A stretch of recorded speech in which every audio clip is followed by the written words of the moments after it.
We're giving away a complete acrylic starter kit to our lucky viewers, as well as a free online intro to acrylic foundation course. So what do you have to do?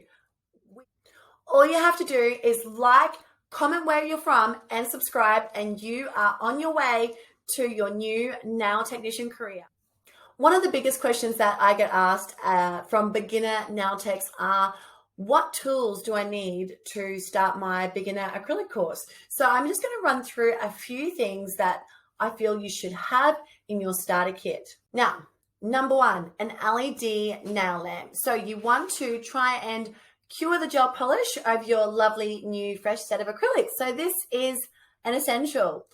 One thing that I recommend is having a LED lamp, at least 36 watts. Nail files. Now this is definitely an essential so you can get that beautiful shape after you've applied your fresh acrylic. So I really like to work with a Harbour Bridge file because it's the perfect shape to get into all those hard to reach places, especially if you don't have training in e-files yet.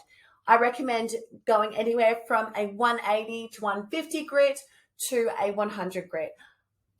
Nail wipes, definitely an essential to cleanse your natural nail, as well as wiping off any dust and debris after you've filed your acrylics.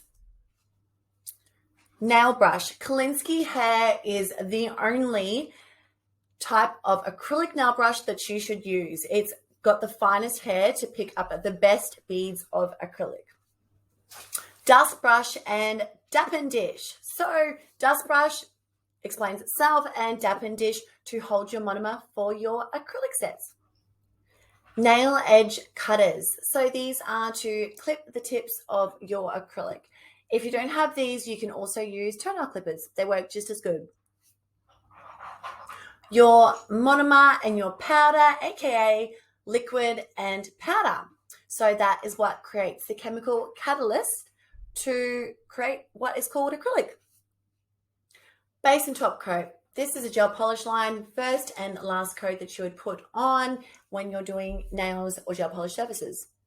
Nail tips. So these are great to create longer nails, also essential to create longer nails, unless you're using a sculpting form. That is more for your advanced class, but as a beginner, definitely start out with your tips. That's all you need. Thanks so much for watching, guys. Don't forget to like, comment, and subscribe to win your course and pack. Good luck.